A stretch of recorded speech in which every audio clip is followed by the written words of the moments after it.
How to remove account restriction on Facebook. Hey there, welcome back to the channel, and let's get right into this quick and easy tutorial. To remove your account restriction on Facebook, you can launch a Facebook application in your device.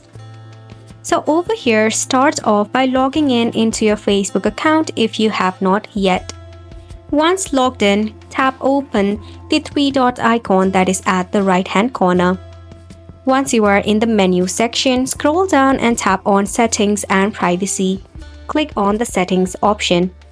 To remove the account restriction, you can do so by confirming your identity. In order to do so, tap on Account Center. Under Account Settings, click on Personal Detail. Over here, you will see Identity Confirmation. Click on the given option and tap on Confirm your identity.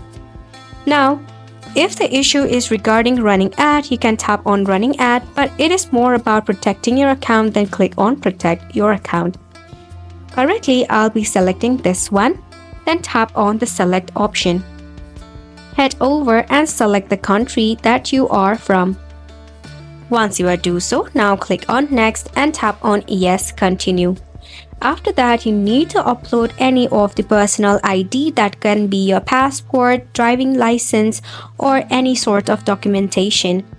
After you have successfully confirmed your identity, this will help you to remove your account restriction. That's it for the video as well. Hopefully this was helpful to you. Thank you so much for tuning in.